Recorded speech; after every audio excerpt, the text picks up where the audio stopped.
Welcome back to America Tonight. A big shout out to all of you in those nooks and crannies. You're going to love this. In our virtual green room right now, Rhonda Gaines, she's the author of Power of the Boardroom. Boy, that is something people are talking about a lot lately. So the other part of that is when you think boardroom, what do you think? You know, I had that visualization, right? But how do you achieve that balance? How do you take some of what you've learned at work, at your business, being successful there, and bring it back into the house? How do you turn the table, so to speak? So Rhonda's here to enlighten us in that direction. Hey, Rhonda. Thank you so much for allowing me to be a part. People think of their life in, I think, sometimes in quadrants. Okay, so here's work mode, but I have to run, pick up kids. I have to do this. Here's my other mode. And the two don't collide. But you're saying they should collide, right? Yes, I am. For so long, I tried to be what I thought the image should be at work. And then I would switch hats, and I would come home, and I was trying to be that wife to my husband, and then I switch, and I'm the model mom to the kids, and then I switch, and then I'm the community activist, and then I switch. And it is exhausting. And I finally determined there had to be a better way. And that's why the power of the boardroom is really a status symbol to get people to understand that success is really what they create, not what definition of someone created for them. So if you have that balance in your life, do you think you also thrive more at work? I think you are joyful. You are centered. You know what your purpose is, and every decision you make should pretty much be geared toward who you are. For me, as far as this memoir is concerned, The Power of the Boardroom, the elements I used were my faith, my family, and my career. Those were the three wheels that were constantly turning. And if any decision I made, anything that I took on did not help support those three, then it wasn't for me. You know, that goes to the thing of saying no. I think people, it's like an ugly word, Rhonda, for some reason, that people say yes to too many things. And my philosophy, if you say yes to everything, then what does your yes mean? You know, That's you have true. to say no. You have to say no, and I didn't. And unfortunately, I said yes so many times because I was fortunate in that I was talented, and I am talented, but I didn't know what to do with that talent. I had other people telling me what to do, and I took on too much. And in wanting to be excellent in everything, my life crumbled, and for many years I went into a depression that I could not even get out of, and it wasn't me. And it's frightening to think that you do everything right, but at the end of the day, you almost lose everything you're fighting for.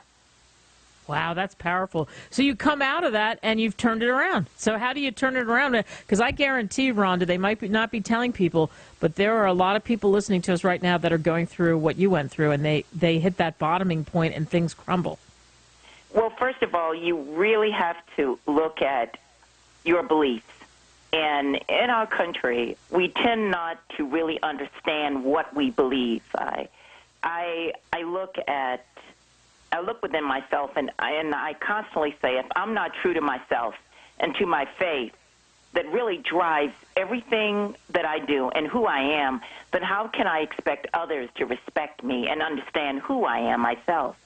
So when you are determining if your circumstances are too much for you, then pull back and look at what are you fighting for. Look at the relationship and the communication, if you are married, that you're having with your husband, and look at how can you work more effectively as a team. We are so much about teamwork, and especially when it comes to sports, but we don't take the same concept with our family. We are a team. And if the team fails, everyone fails. It's all or nothing. So taking time out, I had to learn how to say no gracefully. I had to be prayerful about what I did and made sure that everything I did supported the goals. And my friends, my true friends, really understood that. And my family gave 100% support. And sometimes when you do that, do you find that other people fall by the wayside, though, right? I've learned that everyone goes through this. Some people will verbalize it and some people won't. When I went through the Depression, I am a very analytical type of individual, very logical. And when I had sought the opinions, the medical opinions of many of the top doctors in the community, they finally looked at me and said they could not help me anymore, and that in essence, they were directing me to give up and just do the best I could, in essence. But that wasn't who I was. And interestingly enough, that's when I really started redefining what success was. And I took all of the knowledge that corporate America had taught me, and I reframed it. And I used it with my children and my husband at home. And that's why we turned our dinner table into a boardroom analogy. And we taught them how to deal with situations in school and in every aspect of their life as they were growing up.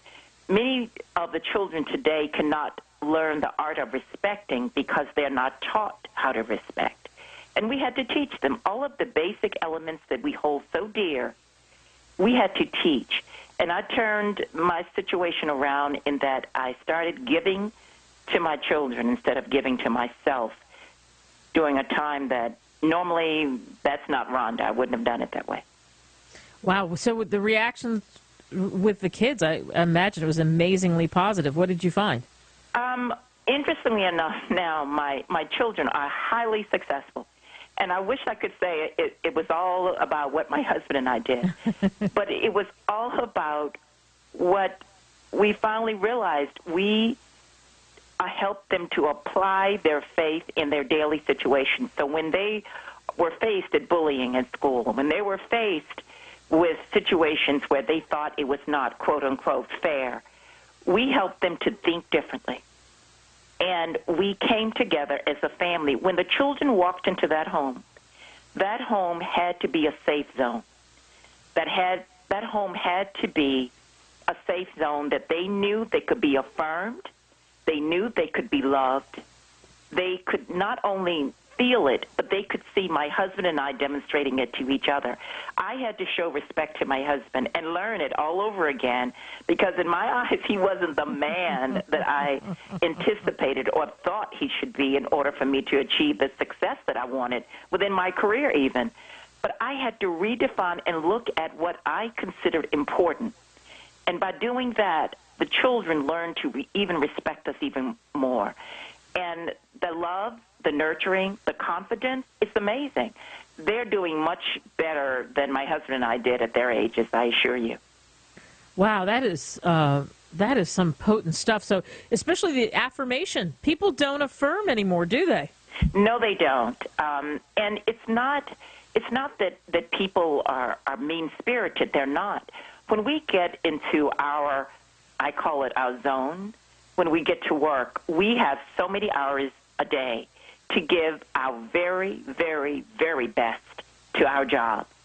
And by the time we get home, I will not lie, we don't have much left.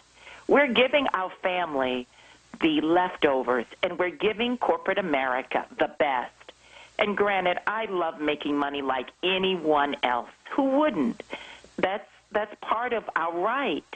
But it's also part of our right to give to our family what is real, what is solid, what is true. Because otherwise, how can we create leaders to impact our community when they're not taught how to be leaders at home? Yeah. And you think it starts at home more than anywhere else, right? It definitely does. Because if we can lay the foundation, then when they start learning, they will have the ability to discern what is true based on their understanding of their value system of faith, family, and career.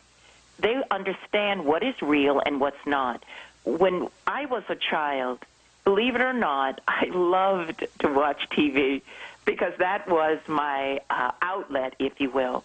But at the dinner table, we would take time to educate the I would call it the young children at the table to discern between what is real and what is not. Our parents had to teach us what is real on the television and what is not.